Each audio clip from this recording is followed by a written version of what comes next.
Welcome everyone to tonight's council meeting for Monday the 28th of April 2025. Before the meeting commences, we have a public forum and I must read the recording of the public forum. This community forum is being audio recorded for administrative purposes. This public forum is being audio recorded for administrative purposes. By speaking at the public forum, you agree to being recorded. Please ensure that if and when you are speaking at this public forum that you are respectful of the people and use appropriate language. Albury City accepts no liability for any defamatory or offensive remarks or gestures made during the course of this public forum. Okay, any conflict of interest declarations? I've not received any. Mr. Zachnich? None received for the forum there, Matt. Thank you. Okay, I will now invite our speaker to PF 3.1. Sally Handy is speaking to 13.3, Albury City Draft 4-Year Delivery Program, Operational Plan and Long-Term Financial Plan, speaking against the recommendation.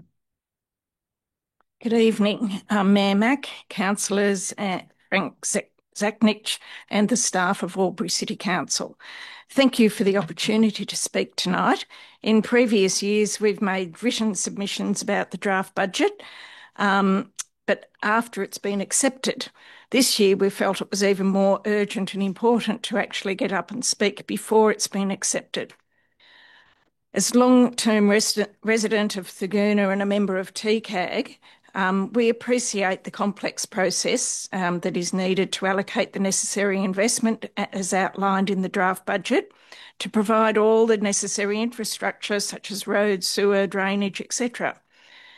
It's also been heartening to hear councillors in recent weeks extolling the great work that has been done by staff and the consultants to create a wonderful draft revised Thurgoona-Willinga Precinct Structure Plan.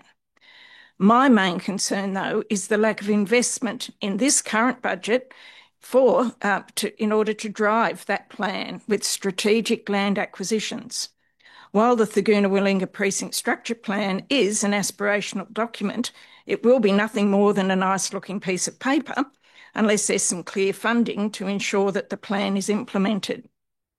My concern is also that the $250,000 that's already been spent, another $140,000 planned for this year, will be wasted unless there's corresponding strategic land acquisition from the beginning of the plan. In last year's budget, there was at least a plan for some strategic land acquisition for open space in Thurgoona. It was concerning that it was scheduled for later in the implementation phase when land prices would be even higher and council would get less for the ratepayers' dollars. This year, there seems to be no clear plan for this land acquisition or building requirements. It's noted in part of the GLN documents what is needed for the Thurgoona-Willinga Precinct Structure Plan. It says Community facilities, 24.6 million. Open space and recreational facilities, 95.9 million. Traffic and transport, 159.1 million. This is an estimation of the costs within the next 20 years or so, but there is no clear time frame for these acquisitions or builds. It's implied that funding will come from development contributions and justifies the need to increase them. However, there's no clear balance sheet showing income and expenditure from this source. As stated in the GLN report, this population growth can only be sustained by the provision of new and upgraded local infrastructure. The funding of land acquisition and building facilities to implement the plan needs to be clearly laid out in the 4-year delivery program or in a separate dedicated budget plan for the Thurgoona-Willinga Precinct Structure Plan. If it exists somewhere, it was not obvious within the council budget documents. One thing that has been budgeted for is the Thurgoona Link Road. The Thurgoona Link Road is still under a biodiversity development assessment report, and the money, 4 million, in just for this next financial year. It could be better spent on more immediate issues such as land acquisition to enable and drive the Thurgoona-Willinga Precinct Structure Plan. The Thurgoona Link Road hopefully will be rerouted and redesigned as a result of the BDAR assessment, but it will take some time. I feel that the more immediate investment spent on land acquisition to drive projects of the Thurgoona-Willinga Precinct Structure Plan is needed now to catch up, first of all, with the demand that is already there and to get the revised plan implemented. The draft Thurgoona-Willinga Precinct Structure Plan looks good on paper, but that's all it is, unless there's some action driven through funding of projects. And who has the responsibility for the implementation of the plan? It is Albury City Council. We hope that with the will of the staff and councillors that this will happen as efficiently as possible. Surely more timely funding and action is needed in these newly developing areas to provide facilities for the young families and older couples that are moving in. I ask councillors to consider what is it that makes a community. If we look at the Latin origin for community, it is communitas, from which we also get the words like common, communication, all of which emphasise the importance of bonds and bridges between people. We need more focus on the activities, clubs, venues that build these bridges in Thurgoona. The community centres, open space, sporting facilities and schools that create a community, not just a sea of houses and a few shops. At the moment, Thurgoona has the second highest rate of car ownership in Australia because everyone is leaving their homes to work and find their community elsewhere. This creates traffic congestion and does not create good social cohesion. This is not sustainable and needs to stop. Thank you for the opportunity to participate in this process and for your work in making Albury a better place to live and grow. We are also trying to make Thurgoona a better place to live and grow and want the best outcome from the Thurgoona-Willinga Precinct Structure Plan. Thank you. Thank you, Sandy. There's a question from Councillor Blacken. Councillor Blacken. Thank you. Through you to the Speaker. Can you confirm, Ms Hendy, that you're speaking on behalf of the Thurgoona group, Yes. Having discussed this as a group and put in a joint submission for tonight? Yes, I can confirm that. Thank you very much. Questions, it would appear. Thank you for your presentation, and certainly we'll take it into consideration, and thanks for making an effort to come in and speak to us. Thank you. Okay, we now have a council meeting at hand. So welcome to tonight's council meeting for Monday the 28th of April 2025. Can we stand for the opening affirmation and acknowledgement, country, please? We gather to represent the people of Albury who have entrusted us with this task. May our efforts be blessed with insight, wisdom and common sense. May our personal values give us honesty and courage to serve our community effectively and with respect for all.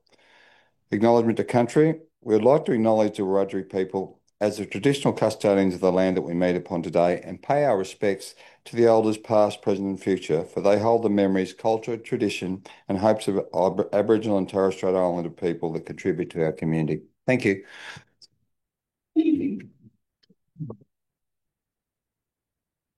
CM2, recording and webcasting the meeting. This council meeting is being webcast and recorded. By speaking at the council meeting, you agree to being recorded and webcast. Please ensure that if and when you are speaking at this council meeting that you are respectful to other people and use appropriate language.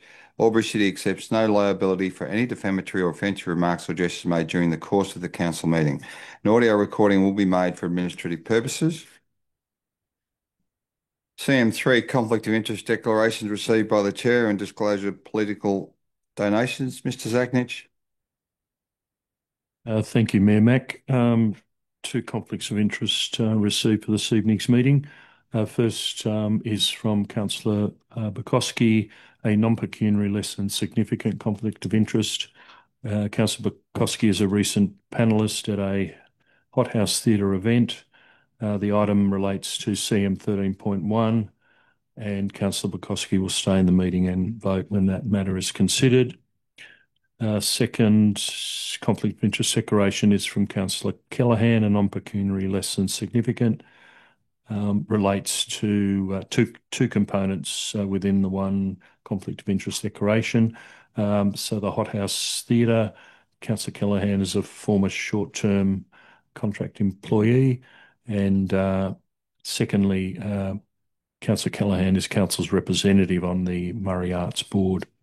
The item relates to item 13.1, financial assistance budget 2025-26, and the action to be taken by Councillor Callaghan is to stay in the chamber and vote when those matters are considered. There are no disclosure of political donations or requirements under the Environmental Planning and Assessment Act, as there are no development applications before council this evening. Thank you, Mayor Mac. Thank you, Mr. Zachnich. Councillor Bilven, your light's not pressed anymore. Thank you. Okay. Apologies. CM4, we have no apologies. CM 4.2, thank you, Councillor. Attendance by councillors at meeting by audio visual link. Councillor King. I move that council receive, note and accept the attendance of Councillor Cameron via audio visual link for the meeting. Thank you, Councillor Bilven. Happy to second that, Mayor Mac. Thank you.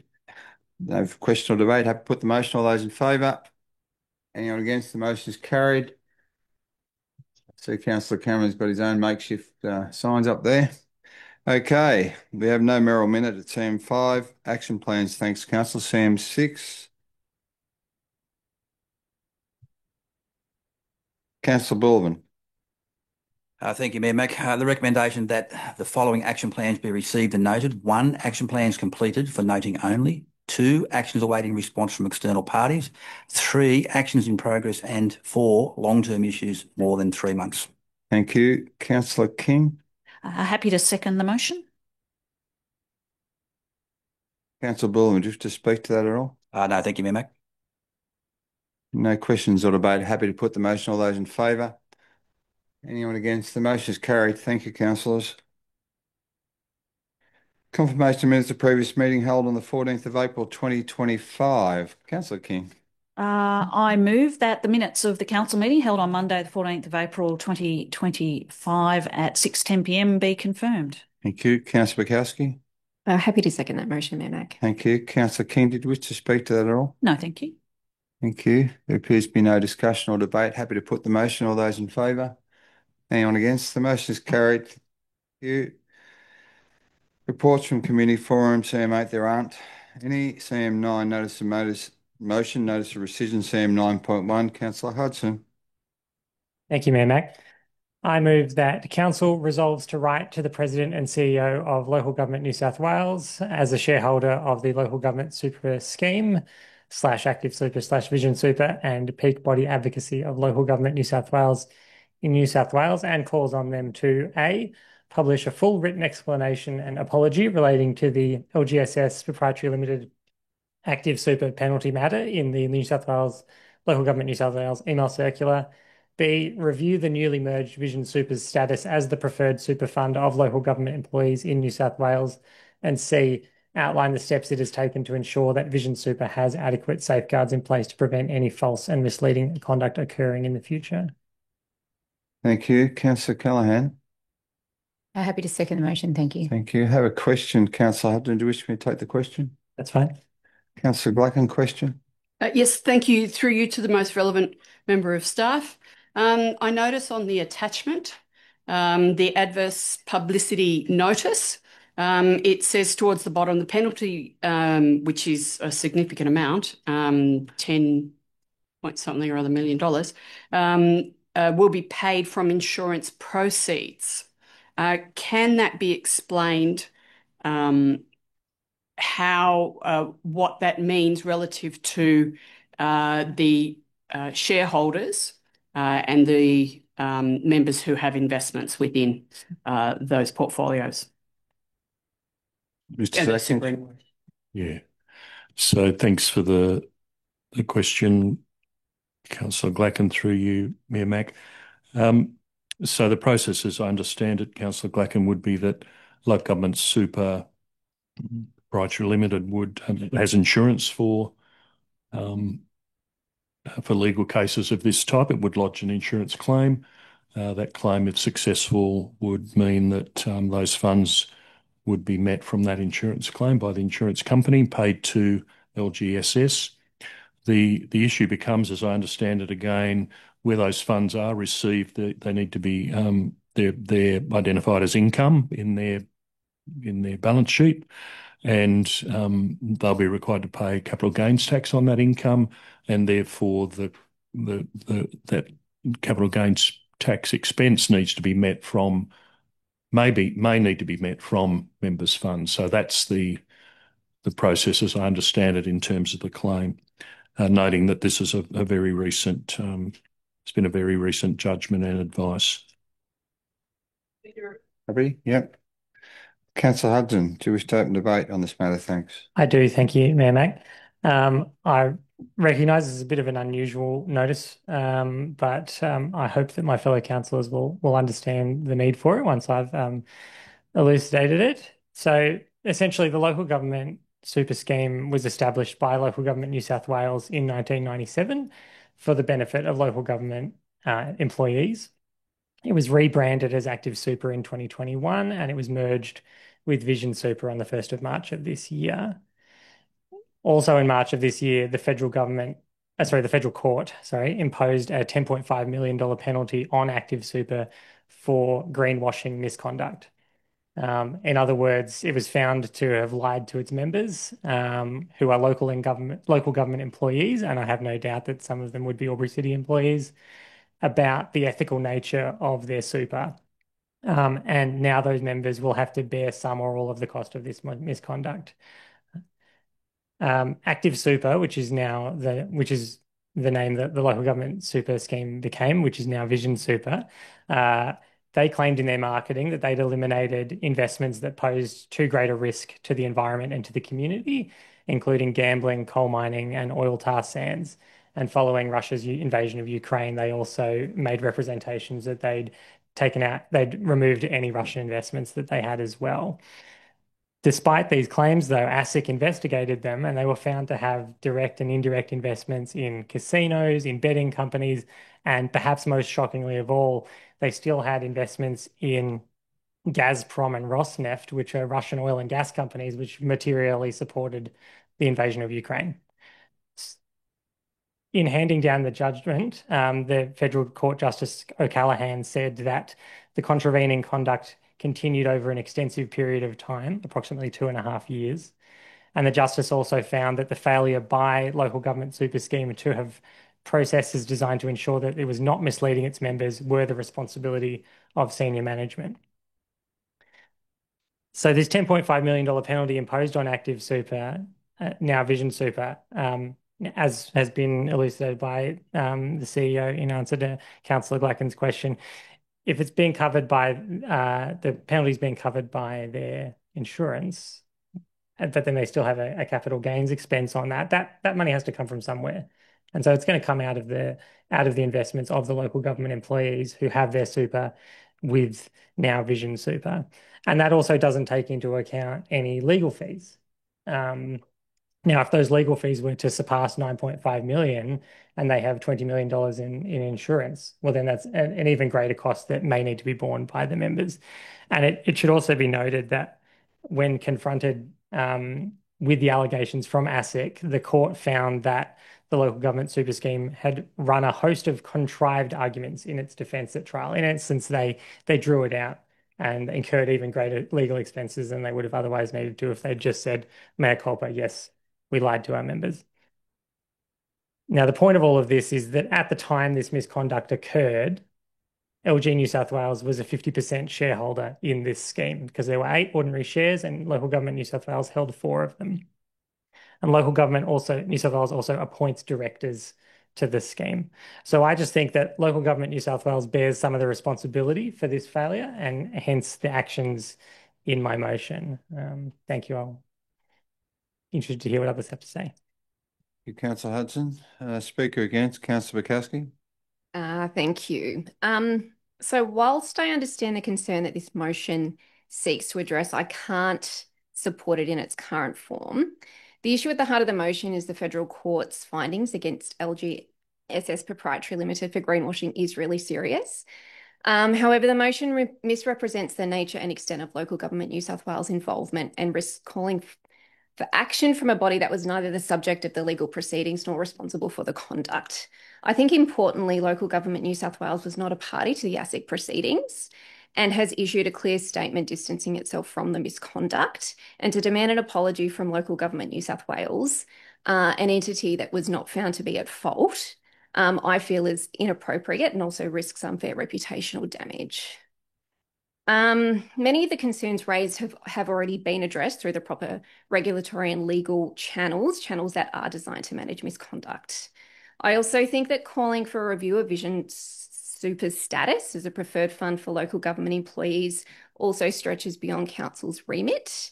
These types of arrangements are typically governed by industrial instruments and broader workforce agreements. They're not generally decisions that are made by local councils. So ultimately, we need to ensure that our actions as council are targeted, proportionate and grounded in our jurisdiction.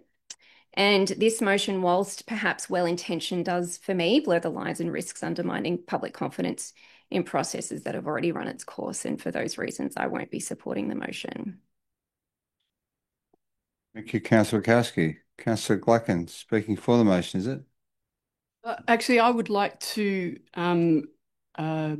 move an amendment, if I can get a seconder, that council requests an update on a regular basis from our staff, so that we can continue to monitor this, and happy to come up with appropriate wording for that, which would be and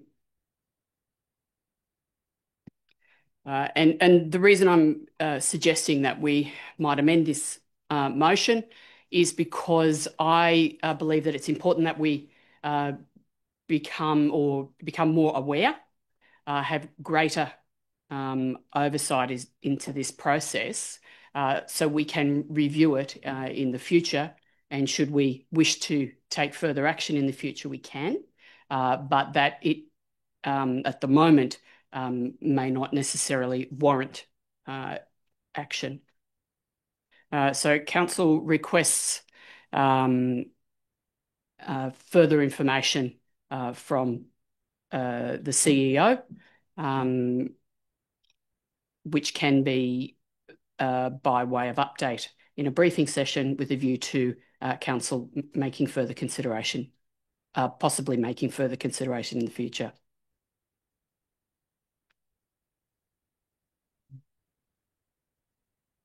How are we going with that one, Ross? Which I think is really what Councillor Bukowski was suggesting. So do you want that added into this motion? No. Or just remove yeah. A new motion? Yeah, okay. A new motion, amended motion. Okay, thank you. Move an amendment. Yep. And I'm happy if Councillor Bukowski would like to be the mover of that rather than me. I'm happy to support. I'll be happy to. Okay. Original. All right. Or once I've seen it. Yep. Okay, we'll just wait for it to get up there and take it from there. And I thank the staff for dealing with the wording for me.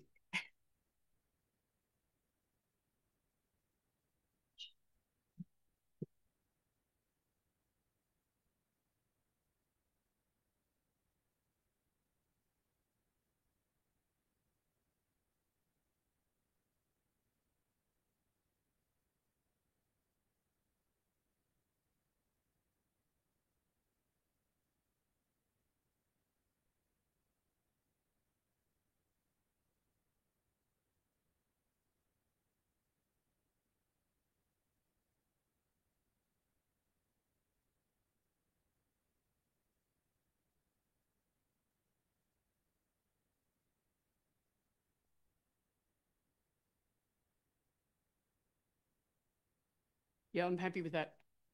And I'm also happy if Councillor Hudson wants to take that.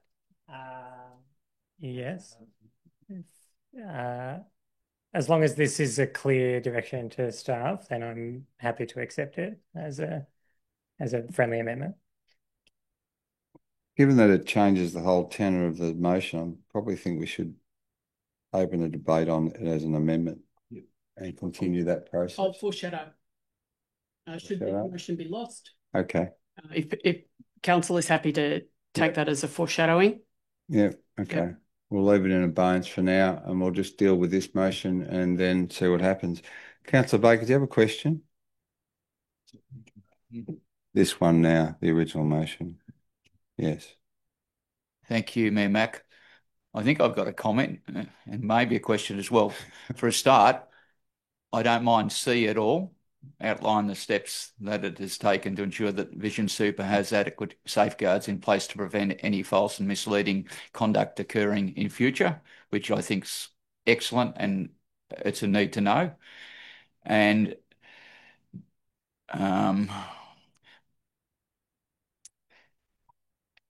yeah, the top A is a little heavy, but I'd love a please explain for the layperson about what this means to local government investors in Vision Super. So I'd like some more information. I haven't got a strong opinion either way. Did appreciate what Councillor Butkowski said as well. So thank you. Thank you. Mr. Zachnish, do you wish to speak to that? Certainly. Thanks for the question through you, Mayor Mac. So the attachments to the report really outline what it means for members and the background to the breach of the legislation and the reasons that LGSS have given for that breach, which is essentially as directed by the court. So they're attached to the notice of motion in the documentation. So that's pretty much all I can say about that from a legal perspective. Thank you. Councillor Callaghan, I'll speak against you speaking for. I have not got anything pressed. Right? No. Your button was to press. A speaker against Councillor Cameron, sorry, and Councillor Glacken speaking against. Councillor Cameron? Thank you, Mayor Mac. Before I speak against this motion, which I'll be voting against, and even in its amended form, I want to say that I was very impressed by the statements previously by Councillor Bukowski. They were articulate, insightful, and entirely accurate, and she's to be commended on her comments. Like Councillor Hudson, I am an endorsed candidate of a political party.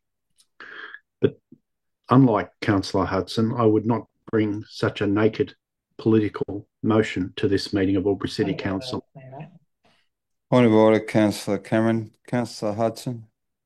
Mayor Mac, once again, Councillor Cameron is imputing my motives due to his assertion of my membership of a political party, which of course I am a member of a political party, but it's entirely out of order to impute my motives in such a manner.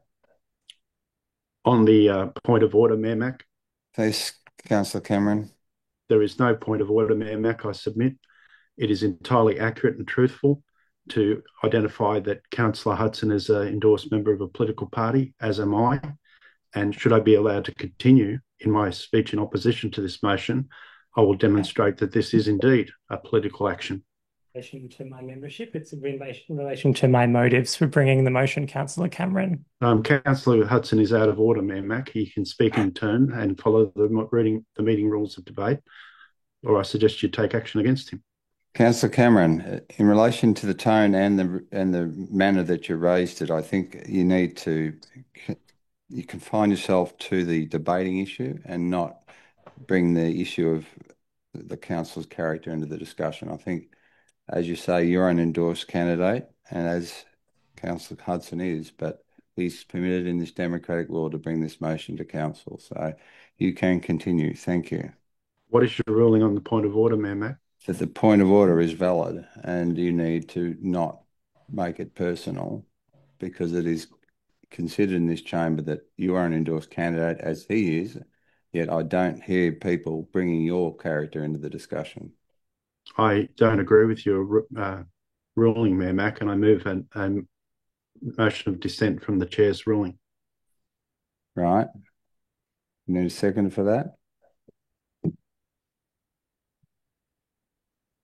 There's no second to Councillor Cameron. Very well. I'll accept your ruling. Thank you. If we can continue, that'd be great. This motion, Mayor Mack and councillors, is wrong-headed in a number of ways. It's particularly wrong-headed because it targets the wrong organisation, being the Local Government Association. Nor is it appropriate for Albury City Council and Albury City councillors to be making demands such as are contemplated by this motion. This motion, which I understand is being moved at a number of councils around New South Wales and will be moved at a number of councils around New South Wales, seeks to blame the Local Government Association for the conduct of the people in control of the superannuation fund, of which they are only a portion, if at all. It is wrong-headed. The correct course of action, and the people who should and may well be angry about this, are those people who are members of the super fund. It is for them and their right to seek explanations.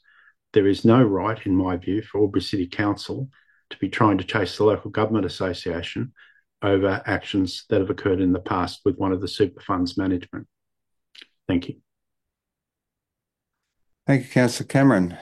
Councillor Blackburn, speakers for, you were speaking against? Yes, thank you. To speak against this motion, and I agree with two previous speakers against. However, I do understand Councillor Hudson wishing assurances for the staff of local government across New South Wales. I understand that and I acknowledge that. However, this motion is very heavy-handed, and which is why I've foreshadowed an alternative motion should this motion be lost.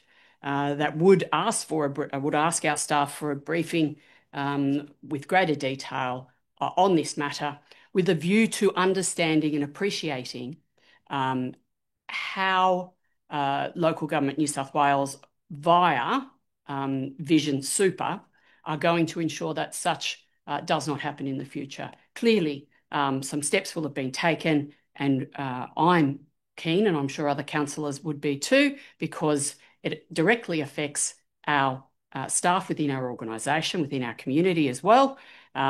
So I would be wanting to know what steps have been undertaken to ensure that such will not happen again. So I think that's why we as a council should vote against this original motion as it was, as honourable as it was, and deal with an alternative motion to enable us to be updated and provide us with that assurity and confidence that the matter will not happen again. Thank you. Thank you, Councillor Gluckin. Question from Ms Leopold. Have you pressed your button by accident? Heavy elbow. Okay. No more speakers for. I've got a speaker against. Councillor Bullivan. Thank you, Mayor Mack.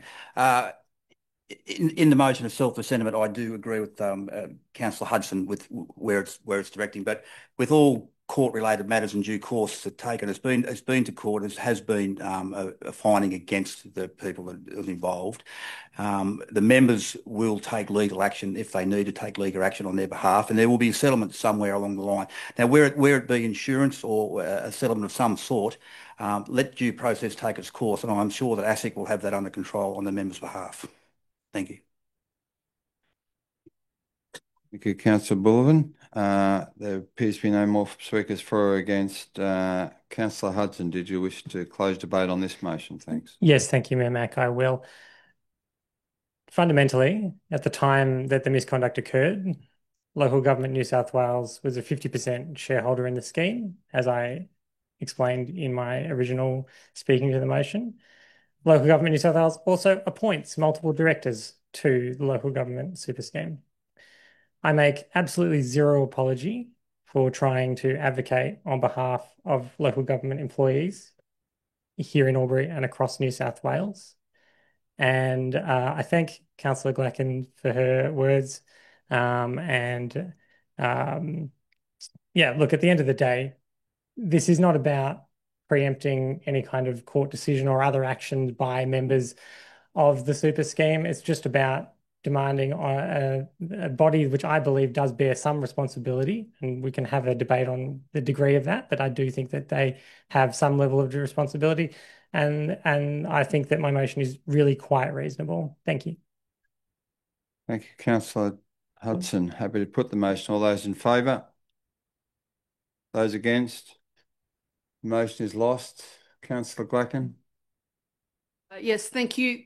Through you to move an alternative motion that Council requests further information in relation to local government super scheme matter from the CEO at a pre-briefing session to include how Vision Super has safeguarded against such matters arising in the future. Thank you. We'll just get that put in there as well. It's cut and paste from the original motion. Is that right? Yeah. To ensure that Vision Super has adequate safeguards. Yeah. And confirming that I set no time on this. I'm sure it will come in an appropriately timed fashion because it's not urgent. It's important, but not urgent. Thank you. Just waiting before you take the seconder. I'll take the seconder. Councillor Hudson. Happy to second that, Mayor Mac. Thank you. I'll go back to Councillor Glacken when we have it on the board. Thank you.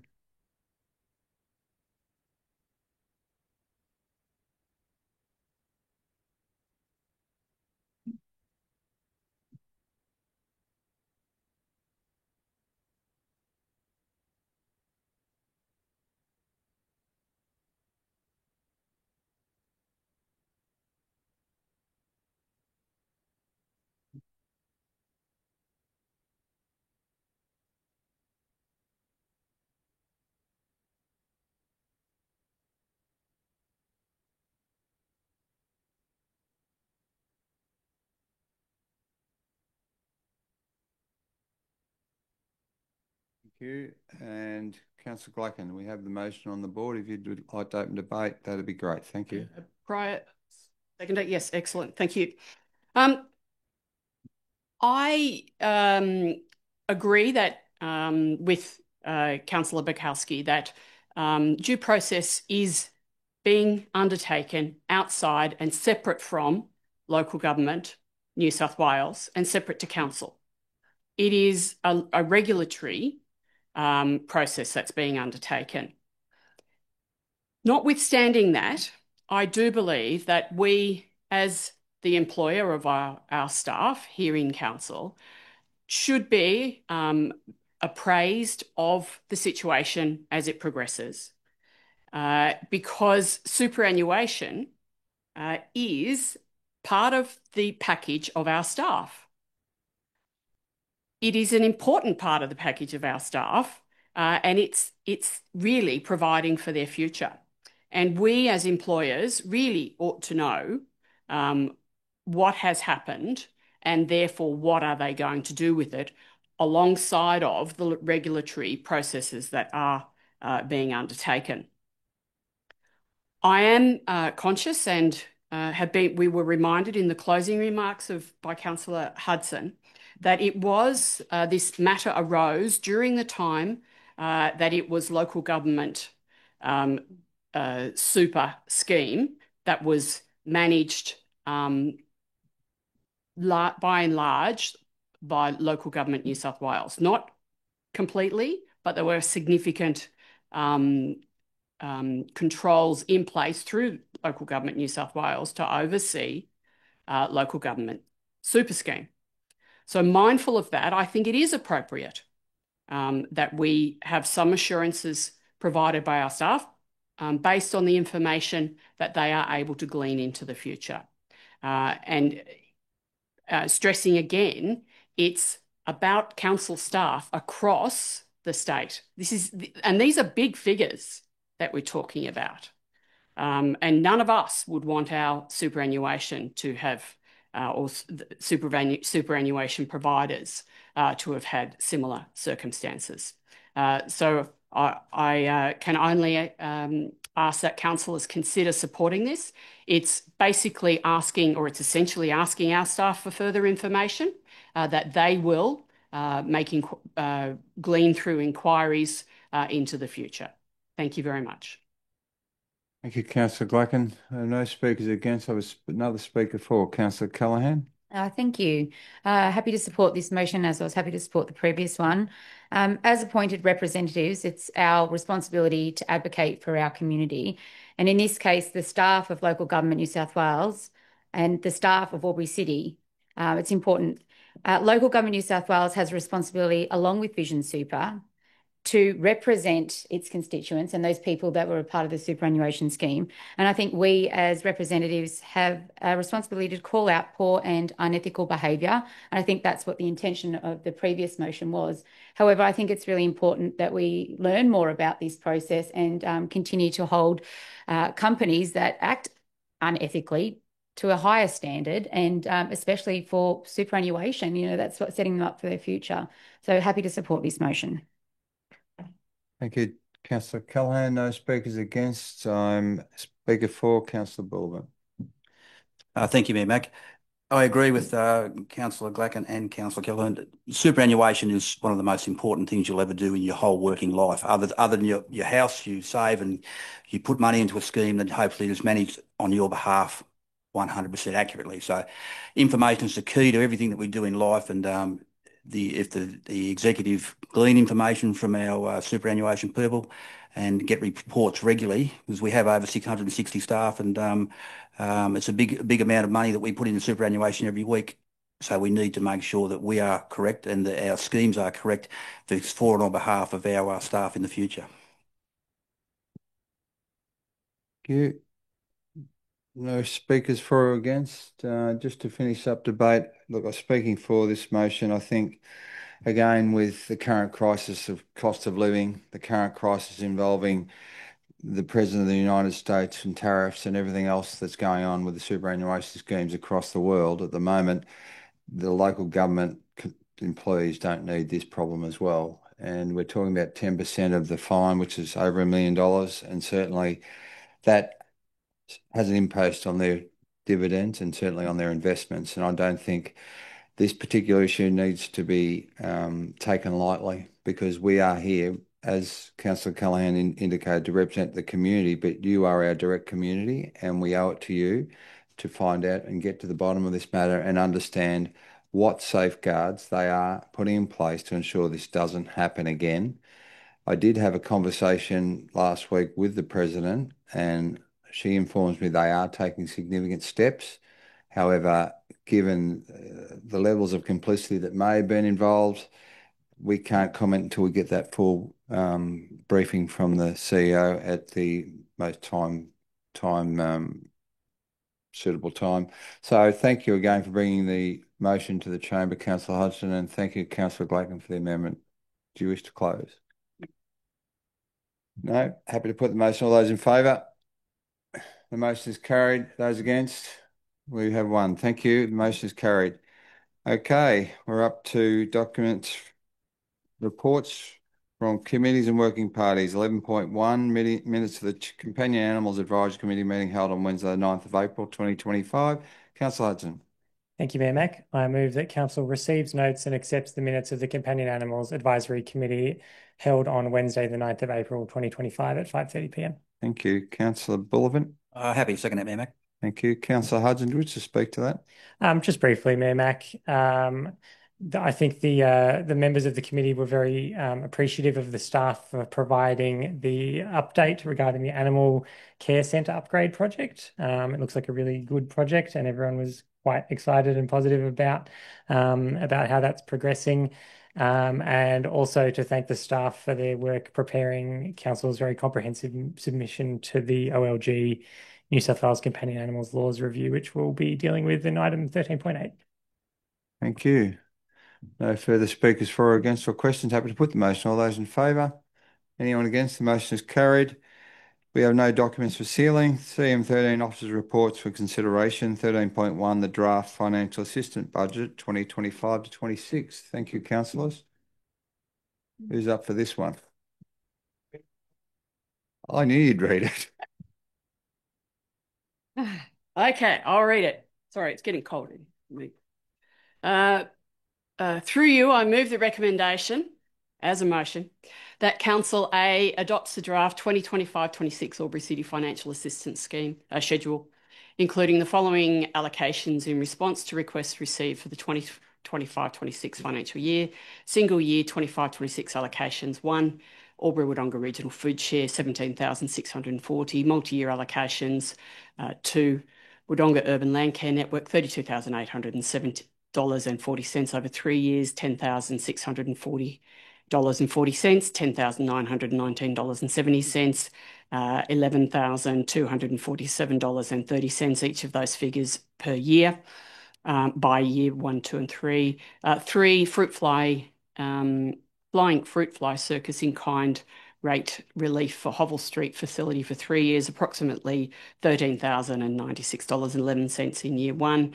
Westside Community Centre, $58,128 over 3 years, $19,376 year 1, $19,376 year 2, and $19,376 in year 3. Hothouse Theatre, $35,000 over 2 years, $17,500 in the first and the $17,500 in the second year. Item number 4, Murray Conservatorium, $20,874 over 3 years, which is $698 for year 1, 2, and 3, equal amounts. 7, Murray Arts, $82,272 over 4 years, equivalent amounts of $20,568 over years 1, 2, 3, and 4. Community Centre allocations. Thank you. Thurgoona Community Centre, $993,362 over 4 years. This is $241,013 inclusive of $167,567 for operations, $58,567 for playgroup, and $14,879 for youth programs year 1, $245,033 inclusive of $170,918 for operations, $59,738 for playgroup, and $15,177 for youth programs year 2. Year 3 is $250,750 inclusive of $174,336 for operations, with $60,933 for playgroup and $15,481 for youth programs. And the fourth year has $255,766 inclusive of $177,823 for operations, $62,152 for playgroup, and $15,791 for youth programs. Then the ninth part is Orana Community Centre, $202,749 over 4 years. Each year is different: $49,191 year 1, $50,175 for year 2, $51,179 for year 3, and $52,203 for year 4. The 10th item is Westside Community Centre, $362,325 over 4 years. Again, different amounts per year: $87,909 for year 1, $89,667 for year 2, $91,460 for year 3, $93,289 for year 4. Places B, we place the draft financial assistance scheme on public exhibition for part of Council's draft 225 to 26 operational plan. Well done, Councillor Glacken. I have a seconder, Councillor Bukowski. Happy to second the motion, Mayor Mac. Thank you. Councillor Glacken, do you have enough breath to open debate on this issue? We have 2 questions first, if you want to take a breather. We'll take the questions, that'd be great. Thank you. Councillor Hudson, question? Thank you, Mayor Mac. Through you to the most relevant member of staff. I was wondering, have there been any years going back to the establishment of the scheme in 2016-17 where the community and cultural grants program was not fully or indeed oversubscribed? Thank you. Ms. Code. Thank you for the question, and through you, Mayor Mac. The community and cultural grants has over the years had very active ongoing subscriptions, so we've always been subscribed and we've always been able to fulfil our obligations through the year period. It's been divided up into 2 rounds, so sometimes one round may have less and another round may have more. Thank you. Okay, Councillor Gladkin, did you wish to open debate on that item? Thank you. I'm confirming that this is being put out for public consultation. There's been a lot of work done in the background, lots of negotiations and discussions by our staff with the organisations as listed. And these organisations have had a long relationship with Albury City Council. As everybody knows from our reading of the documents, the significant documents that we had as our briefing and in preparation for this meeting tonight, and the many times that we have discussed items on this list as part of our budget process, is aware that Albury City has had to make, or is in the process of making, some very significant decisions this year. Funding is very difficult this year.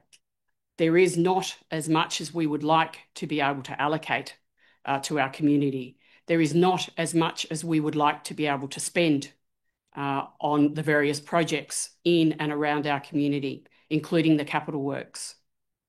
This is the first of a number of documents that we are dealing with tonight as draft proposals to put out to public and community consultation.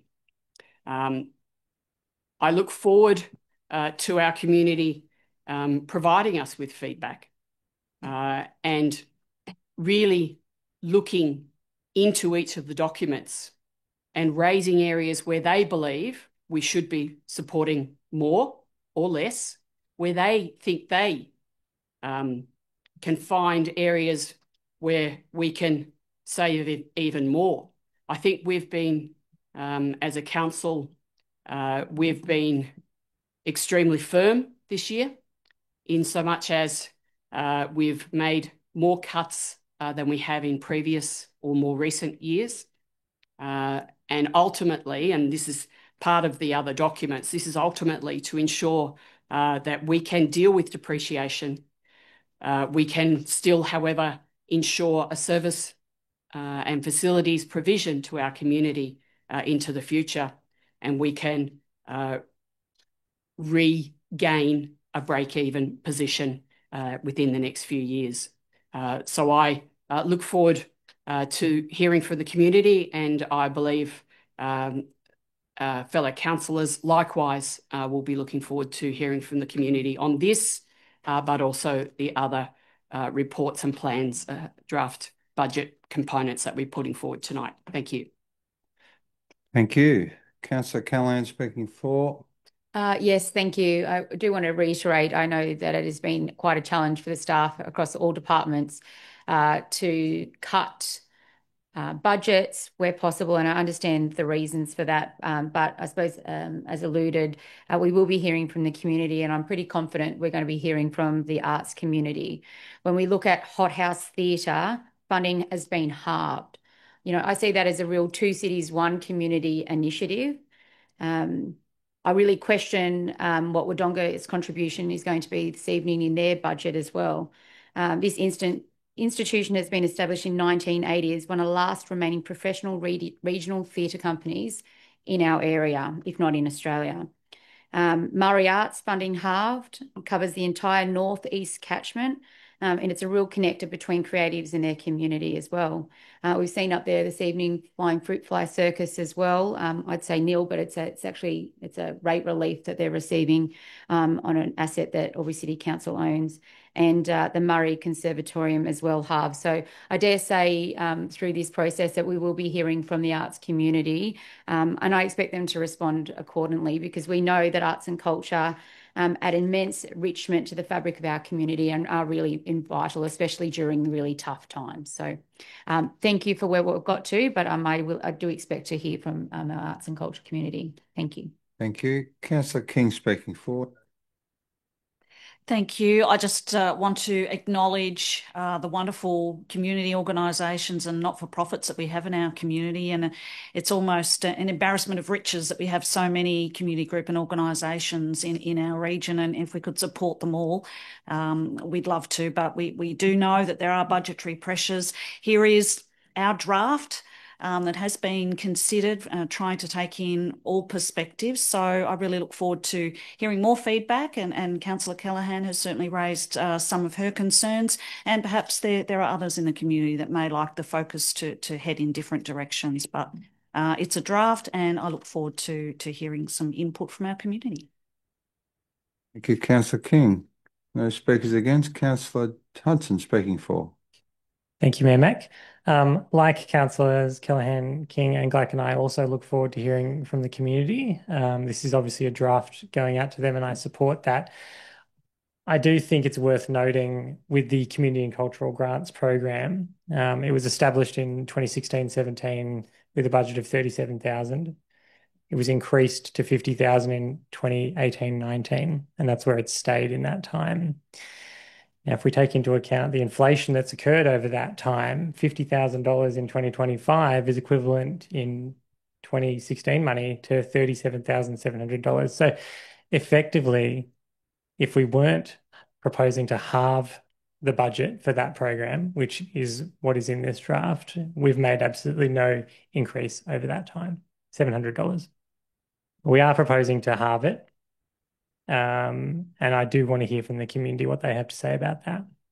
The Community and Cultural Grants Program has funded dozens and dozens of events, of activities, of programs over the years that it's been established. For example, the Albury-Wodonga Historical Society's Water Peace online memory walk. It's funded the Mungabarina Aboriginal Corporation's Indigenous Birthing Suite project. These are projects that council can't deliver, that we wouldn't deliver even if we wanted to. But our grant programs act as force multipliers as I see them, because we always require a contribution from the grantee of their own. And so I think that, frankly, we're talking about quantums of money that are effectively rounding errors here, $25,000 in a year. As we'll discuss later in the evening, in item 13.7, the draft infrastructure contributions plan, we're talking about increasing infrastructure contributions from developers per lot from $12,000 to $26,000. Now, obviously, those contributions don't go into this bucket of money, but council is nothing but a series of different buckets of money where money gets shuffled around between them.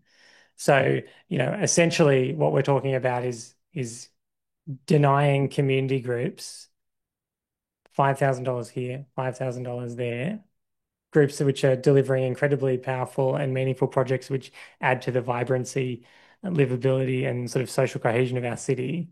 And look, it's pretty obvious I don't support that. So I look forward to hearing from the community on that matter. Likewise, we're proposing in this draft budget to reduce the community energy rebate program by 100%, from 100,000 to zero. Again, I think that's a noteworthy thing that people should be aware of, because this is a way that council can support the community to reduce their emissions. And if it doesn't exist, well, then they're not going to be able to. Thank you. Thank you, Councillor Hudson. Councillor Callaghan, you have a question? I do have a question. It's just in regards to the events budget that's documented in here for $60,000. But there's also an item in there that refers to the Friends of the Botanical Gardens. So they weren't funded through the financial assistance and have been directed to the events, which is still in the same pool of money. Ms. Cade. Thank you for the question, and through you, Mayor Mac.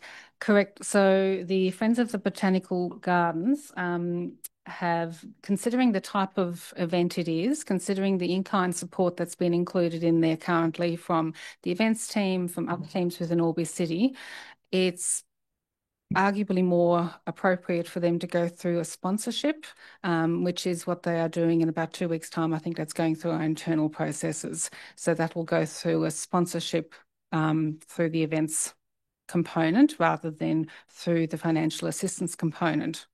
Just a follow-up question, if I may. Is that another application process that they need to do? Ms. Code. Thank you for the question, through you, Mayor Mac.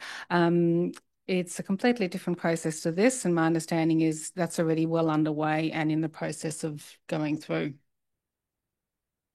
Comfortable? Just wouldn't like to make it harder for them to access the money from the pool of money that they originally applied for. But anyway, thank you for your response. Thank you. No speakers for or against. Happy to go to the mover to close the recommendation. Thank you. Thank you, Councillor Blacken.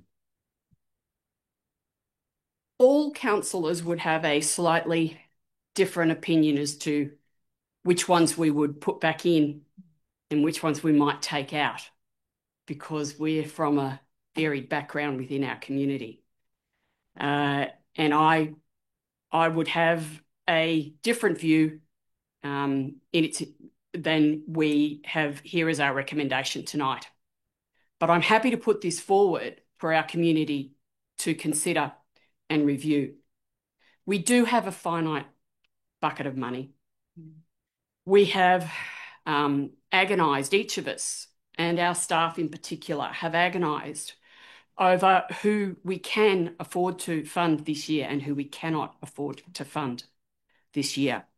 And to me, having dealt with this 20 or more times, I am somewhat taken aback at the organisations that we are not able to support this year. And I am mindful, however, that there are a number of organisations in our lists, the various lists, who are able to seek alternative funding sources. Fortunately, some of them have some money in the bank that they can rely on, and hopefully we will be able to help them again in the future. And if ever there was one regret that I have ever had as a councillor, it is that we have limited and finite budgets and funding available that we need to, with the assistance of our staff, allocate to our community who would otherwise have limitless numbers of projects. And there would be a limitless number of organisations seeking funding from us. And so I, again, confirm we're putting this out to the community for consultation. We do have a finite budget, and we need to make sure our community gets the best value from that across the spectrum, not just looking at the financial assistance grants, but looking at the other funding we assist with, the other work that we do, including the capital works and the programs that we ensure through service and infrastructure delivery as well. Thank you. Thank you, Councillor Blacken. Happy to put the motion. All those in favour? Anyone against? The motion is carried. Thank you, councillors. CM 13.2, the Albury City Community Infrastructure Fund budget. Thank you, councillors. Councillor Blacken.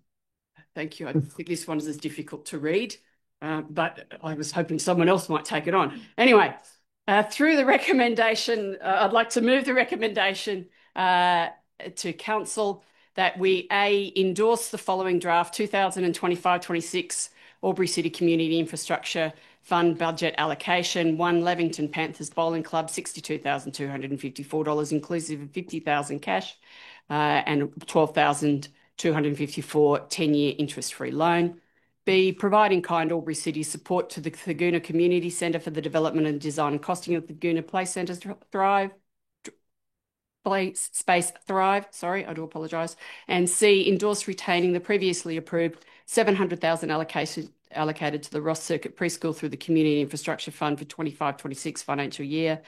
D, does not include the 25-26 budget for the previous funding commitment of $113,966 and pledge of $487,722 to Westside Community Centre, given they have been unable to secure the grant funding required to progress the project. E, enter a 50,000 10-year interest-free loan agreement with Melrose Football Club to enable Albury City to recoup funds already expended on the Sports Pavilion redevelopment. And F, places the draft Albury City Community Fund budget on public exhibition as part of Council's 24-25 draft operational plan and 4-year delivery program. Thank you. Thank you. Councillor Callaghan. Be a second to the motion. Thank you. Councillor Gleichen, do you wish to open debate on that? Yes, this again is a document, a draft budget plan that we're putting out for community consultation. Again, one of the number of documents that we're looking at tonight, and is part of that big picture scheme for our budget. So we can't look at this, as we couldn't look at the last, in isolation. All of these need to go into really what is the budget for 25-26, but it's also looking at not just 25-26, but it's looking at the 4-year delivery program, which leads up into the 10-year delivery program, and it's also towards the Albury 2050, our community plan. And so I am encouraging councillors to support this as a motion tonight, that we deal with this and that we deal with this report in mind of the fact, or mindful of the fact, that it is part of that bigger picture and the rest of the program for the night. Thank you. Thank you, Councillor Gleichen. No speaker against. Speaker for, Councillor King. I want to congratulate the staff for trying to come up with some ways to support some of these requests, in particular the Goona Community Centre. While they have put in a funding request for a significant amount of money, which I'm sure we would agree would go to great use, there is an element that we've been able to assist in providing in-kind support via our own in-house team to prepare and cost a concept design for the Thurgoona Play Space Thrive project that they were looking for funding for. So that's in there for review for our community to see what they think. But again, it's reflective of the financial circumstances that we're in, and it is a draft, so I look forward to feedback. Thank you, Councillor King. Any further speakers or against? No, thank you. I'm happy to go back to the mover. Councillor Gleichen, do you wish to close debate? Yes, 2 further points to raise.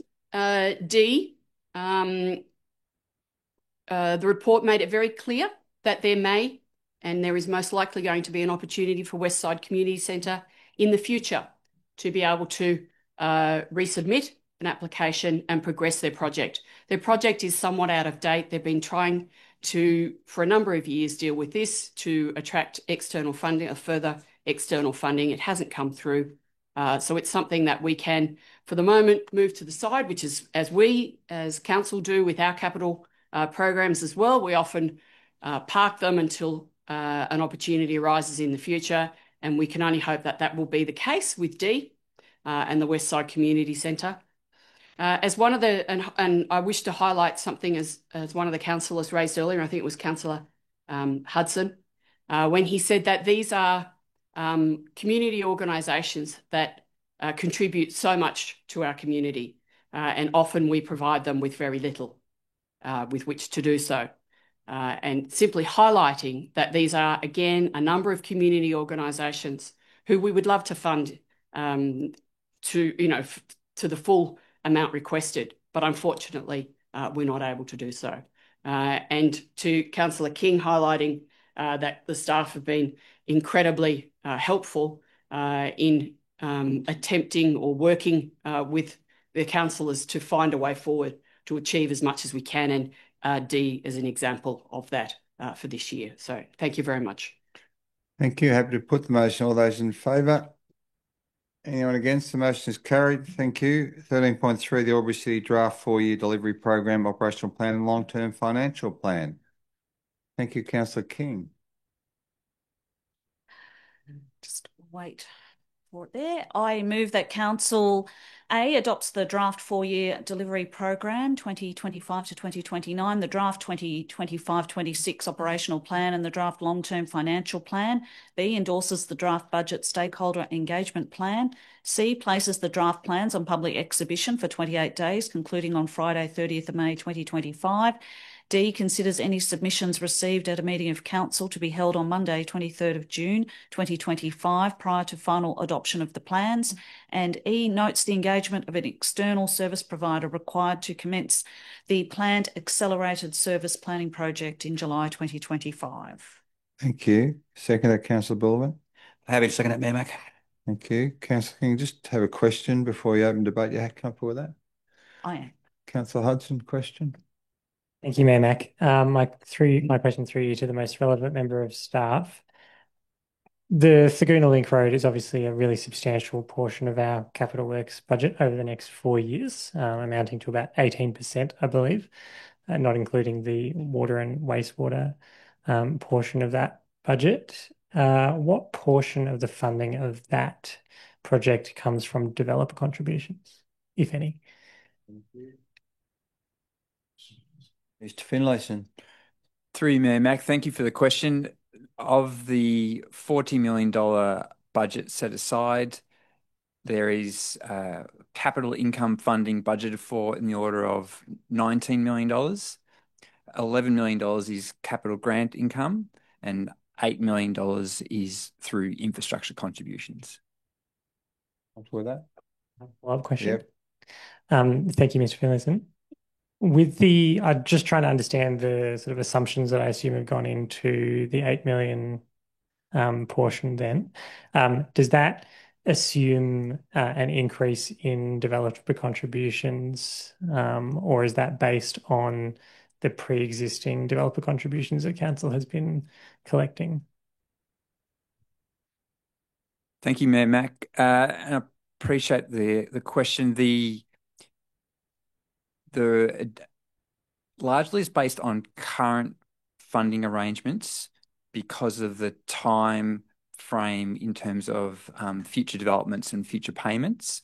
And so of that $8 million, just to expand, $4 million is already held in as restricted funds for the purposes of funding future works. The balance of $4 million of that 8 is assuming we'll receive, of the infrastructure contributions received, $1 million per year over the next 4 years will go towards that Link Road project. Follow-up? Yes, one final question. Thank you. We're obviously going to be dealing with our draft infrastructure contributions plan later in the agenda. My question is, should we adopt eventually a significantly increased developer contribution plan? Is there potential for that contribution, I guess, 4 million, to increase over the next 4 years, or is that going to be just a fixed amount over the next 4 years? I might initially respond through you, Mayor Mac, and then pass it over to Mr. Christie. In terms of the budget documentation that's been prepared, the longer-term financial plan, the 10-year financial plan, has longer-term increases. There will be opportunities, obviously, to review our budgets annually through the process. There's 2 parts to the income they will be receiving. One is the price that's paid per lot. The other is what's happening in the marketplace, so the volume of development that's happening. And so that's just some additional background I wanted to pass on. Mr. Christie? Thank you for the question. And for you, Mac, it's probably important to note a key point for consideration later on for the draft infrastructure contributions plan, which is that should council adopt for go on exhibition and it adopts later, it'll become effective for any applications lodged after its adoption date. So there's a large amount of development that's going through the system now, which Mr. Finlayson has alluded to. All that is related to existing consents, and even stuff that would come through over the next period really relates to current applications under consideration by council. So it's not anticipated that the additional funds would come immediately into the system, because an application needs to be lodged after its adoption and then go through its process, assumed it's approved, get to the point of development, and they're paid at the subdivision certificate stage. So at the end of the process for large subdivisions, which can be a 12 to 18 month process after the development application is approved and then goes through its construction process. So there will be a bit of a lag in relation to those funds. If there are funds coming through from the extra income, it'll be more towards the end of the 4-year process than towards the beginning. Okay, thank you. Okay, open the debate. Councillor King. Thank you, Mayor Mack. I think having the draft 4-year delivery program, the operational plan, as well as the long-term financial plan together, I think is a great opportunity for our community to really see not just where we are now and but where we're heading and why we've needed to make a lot of sacrifices in many ways. Again, it points to that advocacy piece that we really need long-term sustainable funding reforms for councils, because I can tell you it's not just Albury City that's going through this program. So we really need that funding certainty. Otherwise, we find ourselves where we are trying to balance the books on, we're trying to budget for vital infrastructure. We're looking to meet our community's aspirations, all the while the goalposts of funding is unclear and uncertain. So I think we're starting to really see some of those impacts of the funding reforms that we've been talking about for some time and prior to my term, and I'm sure the previous councillors can talk about that certainly that financial assistance grants, funding reforms are certainly important. I'd also like to highlight in terms of the long-term financial plan, it does clearly articulate that if a break-even operating result is not achieved by 2028, it will only make the challenge harder due to increasing debt levels and funding to repay loans. So as the community looks to review the draft 4-year delivery program, the draft operational plan and the draft long-term financial plan, I encourage them to keep those sort of thoughts in front of their mind for that long-term piece that we really need to be mindful of future generations as we're going on. I'm also pleased that the draft budget stakeholder engagement plan is clearly mapped out in terms of really trying to consult with the community. I know CEO presentations are popular with some of our community groups, lots of different opportunities to have our say. So I look forward to hearing feedback from the community. It's only a draft, as we all keep saying, but that feedback would be really beneficial if there are other priorities that they see we should be focused on. It'd be good to have it in the mix. Thank you, Councillor King. Speaker for, no speakers against. Councillor Blacken. Thank you. I'd like to highlight a couple of things that I thought were important to me and why I'm supporting this draft plan. And that is that the rates, the average rate increase is going up by $59 if you look at the average rates. We are also increasing water and the wastewater pricing. The average increase per week for water is 68 cents and wastewater is a matter of $1.13 increase. So those increases are not overly significant. The rate rise is capped by the New South Wales government, and we've increased to the capped amount, which is 4.1%. Something else I would really like to highlight is something that is important to me, and that is how do we continue to deal with our budgeting into the future. And our staff have provided us with two main scenarios. And my personal preference, and I'm interested to hear what the community says, what their thoughts are. My personal preference is that option one or scenario one is the better option because it's controlled and managed. It has a controlled and managed change to our budgets now and into the future.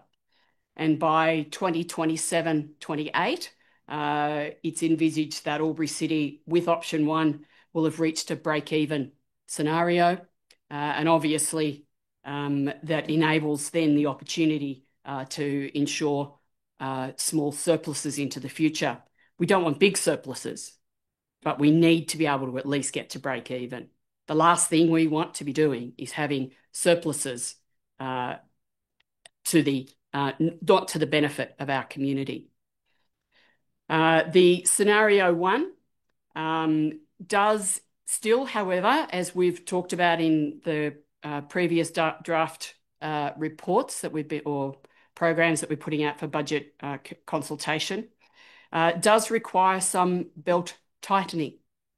But it does enable us, as opposed to scenario 2, which, might I add, would only reach break even a short time earlier than 2027-28.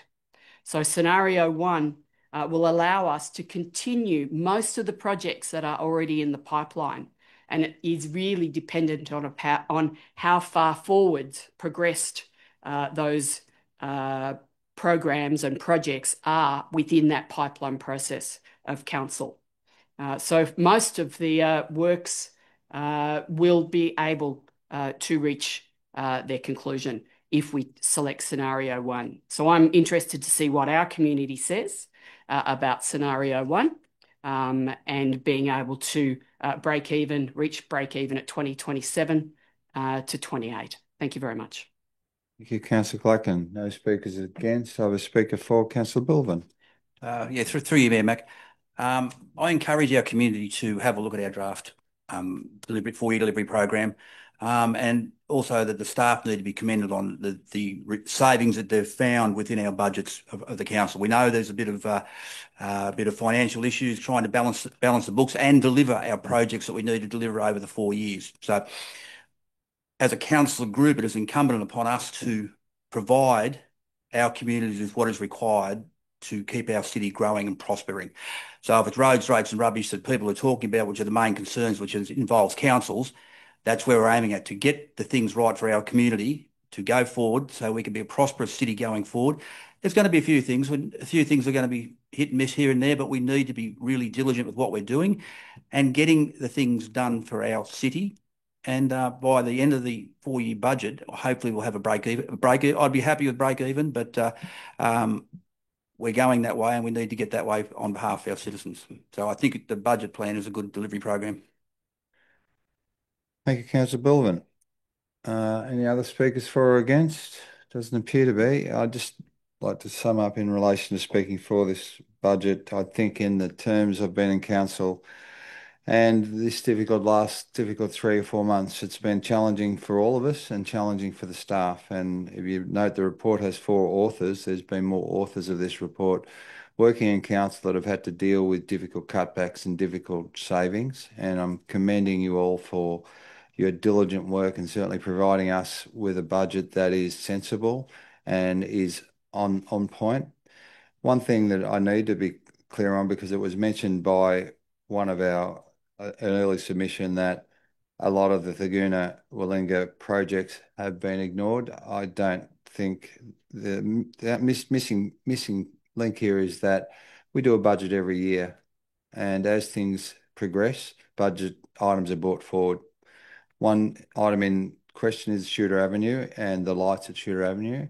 At the moment, council are undertaking a study of the 3 major intersections within the corridor, and certainly understanding what that looks like and the cost for each of those treatments looks like will determine when that either or one of those items comes to council as a priority project. So it may appear to be in the 4th year, but it can always be brought forward next year, providing us with the insight we require through the reporting process. So the budget is a flexible document, but it guides us, as Councillor Gladkin has indicated, and all the other councillors, it guides us to provide supported and responsible spending so that we don't go to our community and we don't say you're going to have to find more through special rate variations. You're going to have to find more because we need more.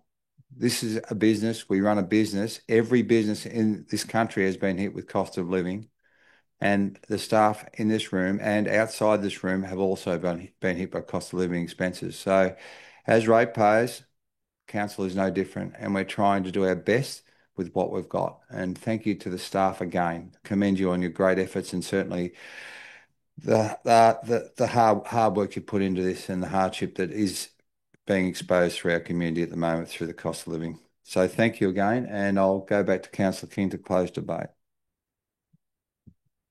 Thank you, Mayor Mac. Thanks, councillors, for your insights. And I guess the key, this is draft documents, encourage the community to have a say and provide their feedback. And if they can look at it as a whole, if they're able to, at least it shows that direction that we're heading in. And again, I would agree with Mayor Mac's comments in terms of our service leaders and our teams have really done a lot of hard yards and making cuts where they can, but being mindful of service delivery for our community. So this is what it looks like, and I look forward to seeing what the community thinks. Thanks.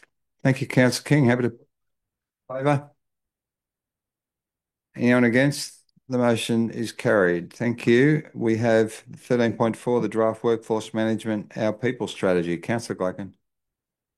Thank you. Through you to move the recommendation as a motion that Council A endorse the draft Our People Strategy 2025-29 for public exhibition for 28 days, and B, adopt the draft Our People Strategy 2025-29 if no submissions are received seeking amendments. Thank you. Councillor Callaghan. Happy to second. Councillor Blackman. Do you wish to open debate? Yes. This is one of the other plans that is part of the package tonight, looking at the budget. So we've been looking at the finances, we've been looking at the community groups, and the assistance that we're providing. We've been looking at the actual program of council, the works that we will be undertaking. This plan is looking at how we will enable that plan through staff. And again, looking forward to our community feedback or feedback from the community. I am mindful when looking at the draft plan as per the attachment, I'm mindful of the Grow Your Own program that we have at council that was started, I think from memory, 15 or 16 years ago. It's really an apprenticeship program, and it is incredibly important in local government for this to be done.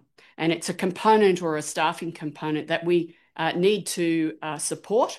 We do need to ensure that we provide this opportunity for people in our community to join council, to develop the skills that they need to undertake the specialised work that we have at council.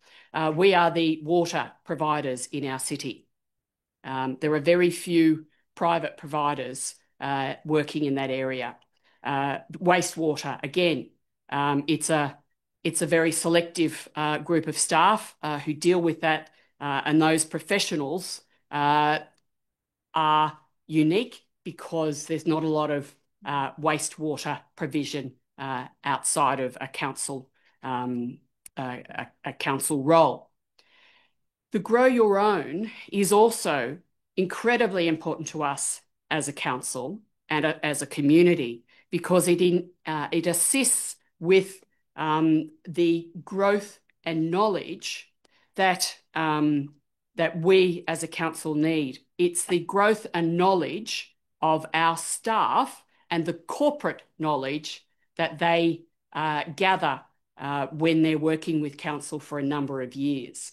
And I'm mindful that through the process or through the time of COVID, and also when significant structural changes were made here at Albury City Council between 5 and 6 years ago, I'm mindful that a number of our very much longer serving members of our council community left council, and we need to, and with them left a lot of our corporate knowledge of the staff, and we need to ensure that we can restock that corporate knowledge, and the apprenticeship program that we have, the Grow Your Own, enables us to do that. So I encourage the community to provide us with feedback, And I'm also hoping that the community will see opportunities for positions here at council. I'm hoping that we can raise the profile of employment opportunities to community here at council. Thank you very much. Thank you, Councillor Clark. I have a question from Councillor King. Thank you. Through you to the most relevant member of staff. I notice on page 15 of the report, the workforce tenure pie graph and statistics. I just note that the number of people who have worked less than 1 year or between 1 to 3 years, when you add them together, that's 58% have only had that time frame on council, noting that there is 57 that have been over 20 years. Can you offer some clarification around those figures specifically? Ms. Stevens. Yes, thank you for the question, and through you, Mayor Mack. So looking at those statistics there, what we have over a 3-year period is quite a significant turnover across the organisation. Now, when we think about post-COVID and during COVID timeframes, there was quite an impact on labour market conditions, which has impacted our organisation in terms of our attraction and retention. So what we have is a percentage there that reflects how we have been able to recruit and retain people in the organisation during that time frame. Thank you.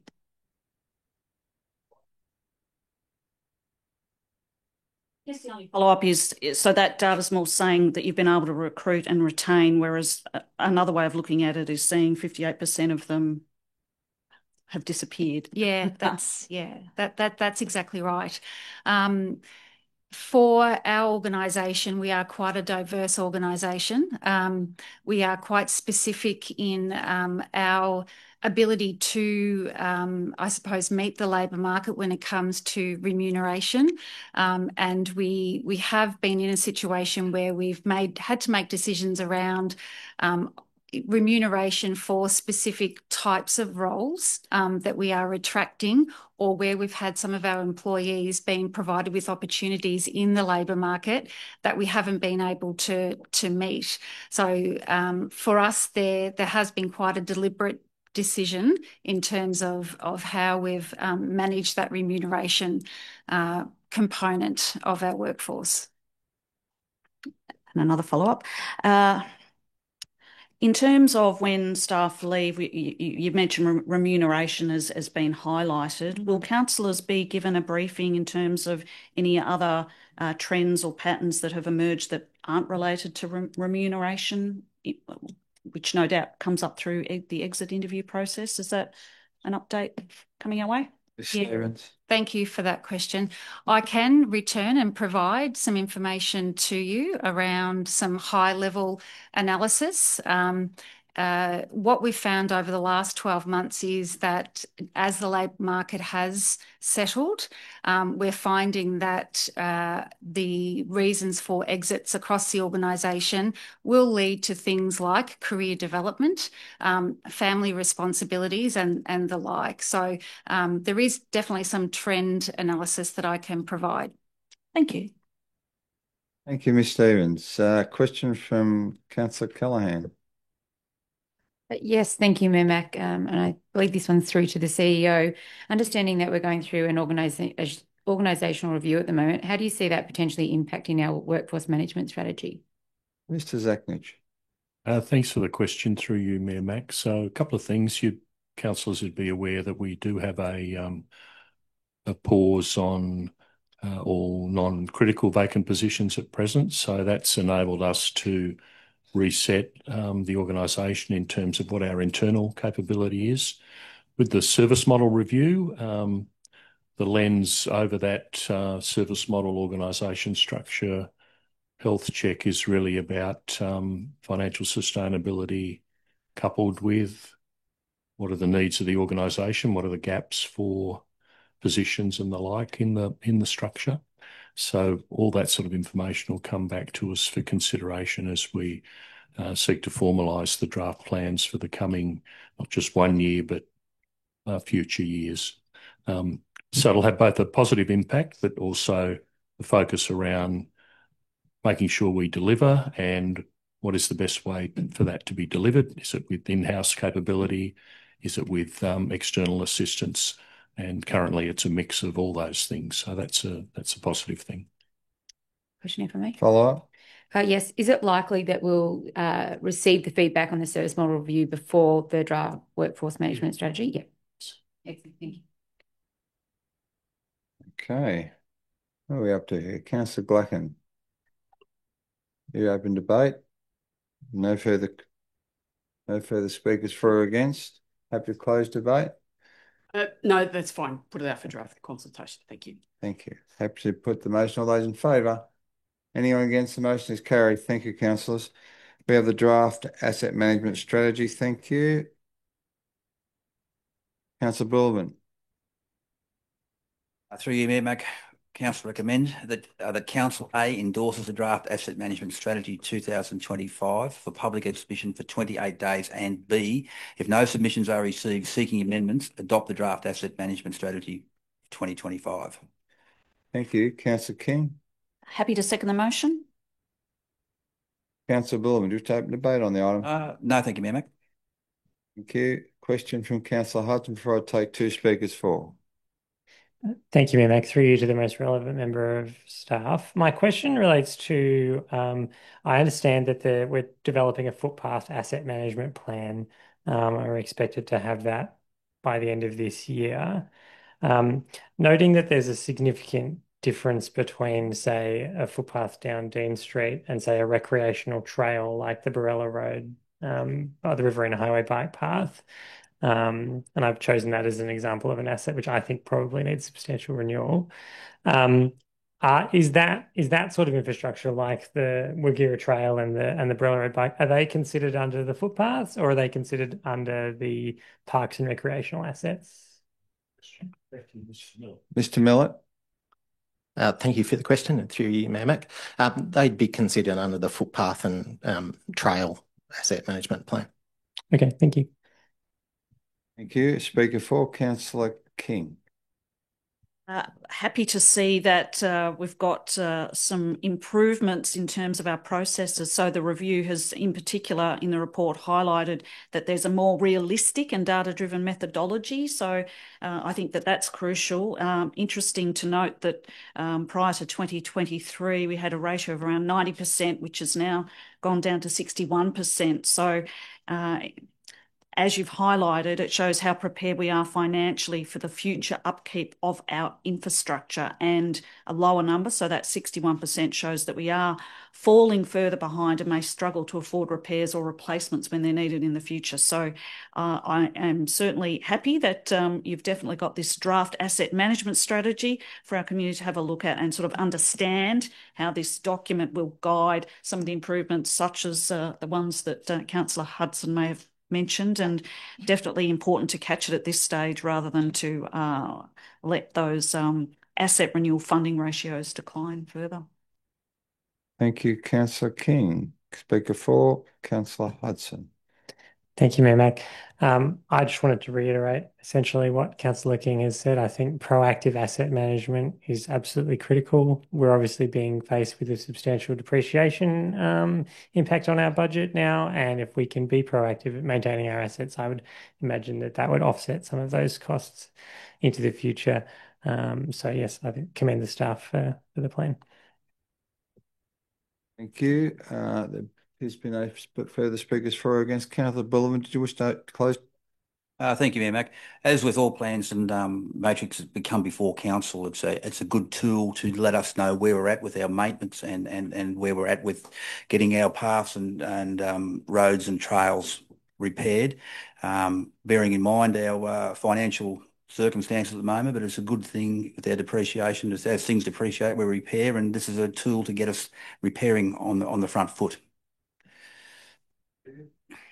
We put the motion. Those in favour? Anyone against? The motion is carried. Thank you, councillors. We now have CM 13.6, Activities on Public Land Policy and Procedure Review. Thank you. Councillor Gladkin. Thank you. Move the recommendation as a motion that Council A endorse the following draft policies. 1, commercial activities on public land, footpaths and road policy. 2, non-commercial activities on public land, footpaths and road policy. 3, restricted activities on public land policy. And 3, encroachment on public council land policy. B, place the draft policies on public exhibition for 28 days. C, if no submissions are received seeking amendments to the draft policies, be adopted and included in the Albury City Public Policy Register. And D, subject to the revised policies being adopted, refer to C, the following policies be rescinded. 1, commercial activities on public land policy, July 2021. 2, non-commercial sporting and recreational activities on public land policy, July 2018. And 3, commercial activities on footpaths and road policy, July 2018. 4, restricted activities on public land policy, July 2018. And encroachment on council land policy, June 2017. Thank you. Seconder, Councillor Bukowski. Happy to second the motion. Thank you. Councillor Gladkin, just have a question before you open debate. Councillor King, question? Through you to the most relevant member of staff, I do note that there's a specific mention that designated controlled activity zones have been updated to exclude RV overnight parking areas at Hoveltree and Australia Park due to restricted vehicular access. Is there an explanation around that? And has that been a trend that we've noticed? Mr. Glass. Thank you for the question, Councillor King, and through you, Mayor Mac. That exclusion is related to the proposed development in that particular area, and during that the term of this policy and procedure until its next review, it's envisaged that because of the developments that's occurring in that area, it was proposed that we remove RV parking from Australia Park.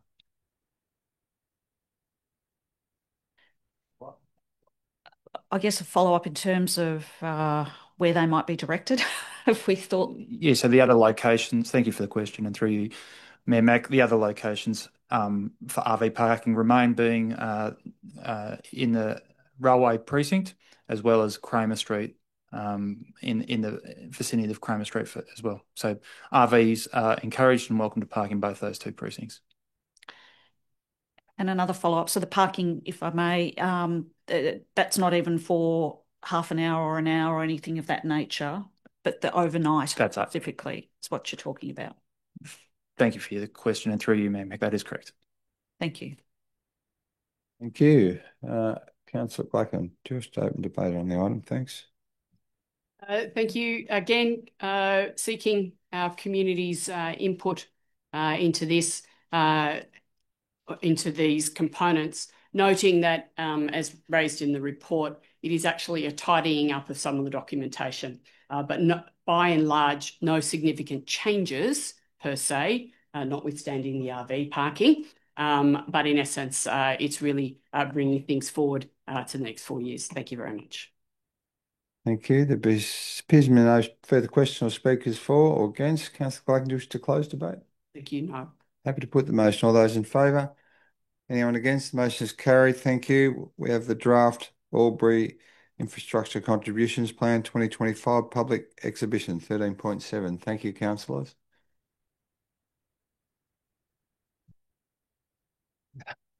Councillor Gladkin. Cute. It's a short one. I'd like to move the recommendation as a motion that Council A receives and notes the contents of this report. B, endorses the draft Albury Infrastructure Contributions Plan 2025 for public exhibition for 28 days. And C, if no submissions seeking amendments are received during the public exhibition period, adopts the draft Albury Infrastructure Contributions Plan 2025. Thank you. Thank you. Councillor Bullivant. No, I'm fine. Happy to second that, Mayor Mac. Thank you. Councillor Gladkin, just have two questions. You happy to take the questions? Great, Okay. thank you. Councillor Callaghan, question. Thank you, Mayor Mac, to the most relevant staff member. We can see that the increase has gone from $12,000 to $20,000 in developer contributions. How does this increase compare with similar cities in New South Wales and our neighbouring town of Wodonga? Mr. Christie. Thank you for the question, and for you, Mayor Mac. So we did some comparisons, which are around 12 months old now, so they obviously may change slightly. But if we look at Wagga, Orange and Goulburn Mulwaree, they all charge at the $20,000 cap. And Queanbeyan and Palorang have charged at the $30,000 cap as an example for an identified greenfield area, which may be a consideration for a future plan. Wodonga's a bit harder to do a direct comparison because the system is slightly different. But when you look around their community infrastructure levy, and it's on a per hectare of developable area, if you look at that as a comparison, it would be around that 20-odd thousand figure as well. Thank you. Thank you. Question, Councillor Hudson. Thank you, Mayor Mac. Through you to the most relevant member of staff. From the Albury Local Housing Strategy adopted in March of 2023, Strategy 7 Action Plan states as part of the next review of Albury's Development Contributions Plan, investigate the feasibility of an affordable housing contributions scheme. On reading of this document, I noted that the word affordability only appeared once, and it wasn't really clear to me whether that action had been undertaken. If you could, has it? Mr. Christie. Thank you for the question, Councillor Hudson. For you, Mayor Mac. So what's before you is an interim update to our current plan, which looked at the changes in land value and construction costs really since the first plan came in 2014. As indicated in the report, we're also doing a full review of the infrastructure contributions plan, which does require some significant information into it and relied upon things such as our review of the Fgoonawillinga Precinct Structure Plan, our draft wastewater and water management plans, master plans as well. And that full-blown review will consider some of those other elements such as contributions for affordable housing. This, what before you is an interim update around the construction costs and looks at the existing plan and what was being delivered under the existing plan. Okay, thank you. Thank you. Councillor Callaghan, you have another question? Just in relation to follow up on a question that was just asked by Councillor Hudson, when is the full-blown version likely to happen?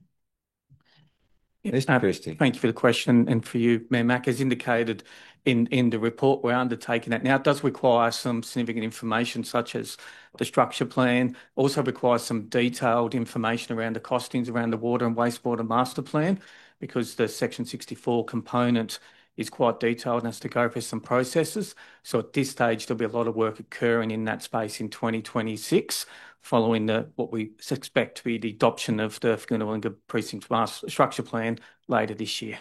Thank you. Thank you. Councillor Glackman, would you like to open debate? Thanks. Thank you. Yes. This is, as highlighted in an answer just provided just now, is an interim plan. And again, we're going out to, the community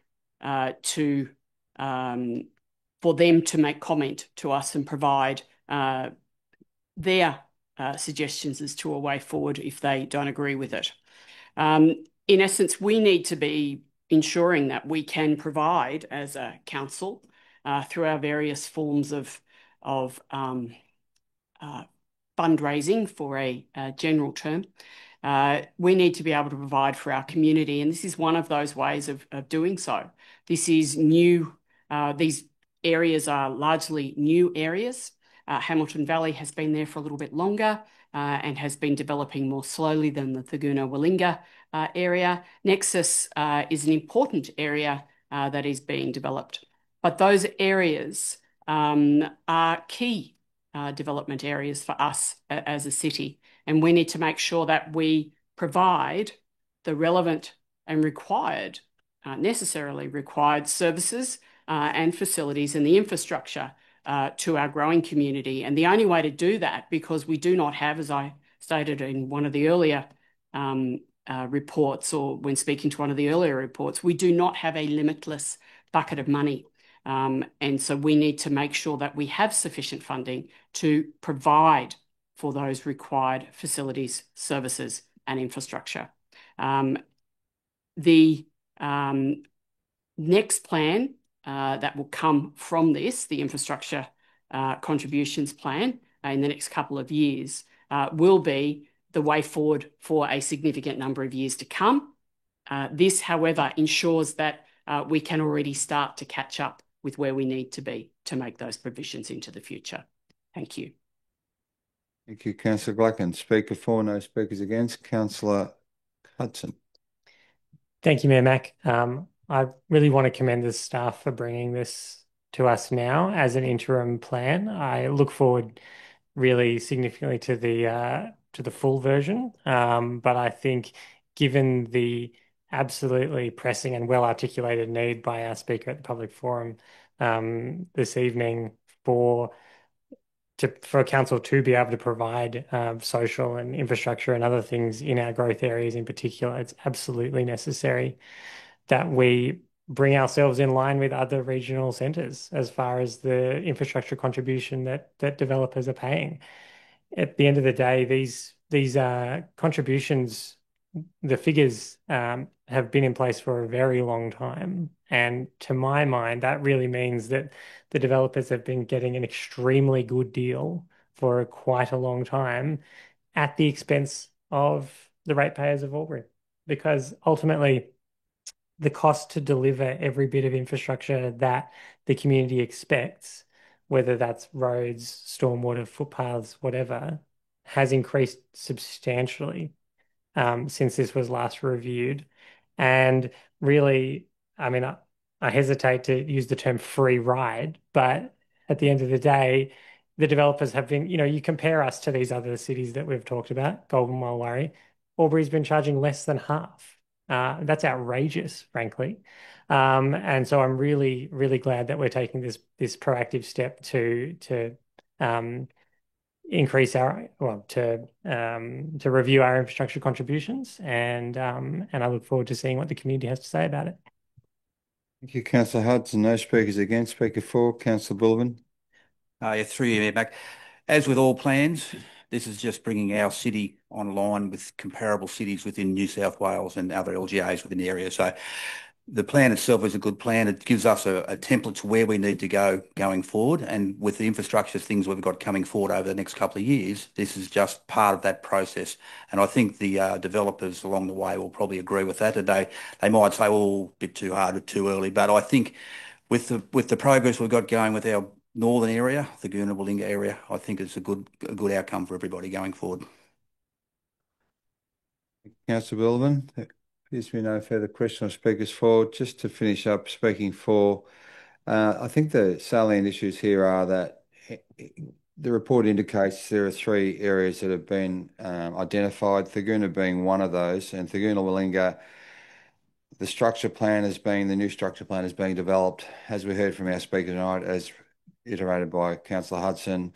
There is a shortage of social infrastructure because of the growth that has occurred in that corridor. 1.8% growth has occurred in that corridor in the last 12 months. This is in the top 10 of this state of all comers. And certainly Wodonga is travelling at a similar rate. So the thing that we need to remember, and it has been mentioned by the councillors, the cost of living, the cost of providing the infrastructure and the things our community needs to commensurate with the cost of the development contribution. I'm sure the developers pass on the accelerated costs of building the developments to the people when they put the block of land on sale. We've been undercharging, I do agree, undercharging for quite some time. But on that note, I don't think it's undercharging so much as that it is just complementing the existing costs. The costs have gone through the roof. And this is a way of identifying in short term what we need to do to make up for those costs. And the thing we need to remember is local government is proactive. It's the only level of government that actually talks about the future. Every other level of government talks about reaction, and their policies are reactive. We are accountable to our community, and this is the best way to be accountable, to demonstrate good financial efficacy and certainly provide the development contribution that can measure it with the requirement within that corridor. And Thurgoona-Warringah particularly, there's a lot of things happening there in the next 10 years. And as a council group, thanks to the staff and thanks to the work that's been done, are quite aware of that. So congratulations for this start, but we urge you to consider the full plan in its entirety and actually give us the ability to provide that infrastructure that is so sadly needed in that growth corridor. And it's not, and I repeat, it is not the council's fault. This accelerated level of growth has never been seen in this history of this city, and the staff, to their credit, are doing what they need to do to ensure a solid future. So thank you. Councillor Gluckin, did you wish to close debate? Thank you. No. Happy to put the motion. All those in favour? Anyone against? The motion is carried. Thank you. Okay, we've got the draft Albury New South Wales Animals Laws discussion paper, draft Albury City submission. Councillor Hudson. Thank you, Mayor Mac. I move that Council endorse the submission prepared in response to the Office of Local Government discussion paper regarding the Companion Animal Act review for lodgement by the 4th of May 2025 and authorise the submission to be public. I'm happy to second that, Mayor Mac. Thank you, Councillor Baldwin. Councillor Hudson, do you wish to open debate? Yes, thank you, Mayor Mac. I think this is a really excellent submission created by the staff in regards to this review. Just some items of note. I think that Albury City's feedback is very proactive. For example, asking the OLG to provide education to residents with regards to aggressive and dogs. It's looking to simplify things so that rules are consistent across the state. And so if residents are moving around, that they have understand that the rules are similar through different local government areas. Yeah, just a really well written and comprehensive submission. Thank you. Thank you. There are no further speakers for or against. Happy to put the motion. All those in favour? Anyone against? The motion is carried. Thank you. We're up to officers' reports for noting that 14.1 investment balances March 2025. Councillor Gluckin. Thank you. Through you to move the recommendation as a motion that Council receive and note the investment balances report for the month of March 2025. Councillor Bukowski. Happy to second that motion. Thank you. Councillor Gluckin, do you wish to speak to that? No, I could raise very cautiously the 2.5% comparable investments on offer at time of investment with regards to green investments, perhaps, and noting that we've been dealing with the budgets tonight and our staff have been trying to find every cent, I was about to say penny, possible for our community. That is something I flag that I think we need to be reviewing because $30,000 to $50,000 a year, noting that interest rates are going up, $30,000 to $50,000 a year is an opportunity for us to provide to our community groups. Thank you very much. Thank you. There appears to be no further speakers or questions. Happy to put the motion. All those in favour? Anyone against? The motion is carried. Okay, notices of no delegates reports for noting. We have no notices of urgent business. Councillors, anything for the chamber? No? Okay. No confidential matters. Happy to close the meeting at 7:56 p.m. Thank you for your forbearance, councillors and staff. Good night.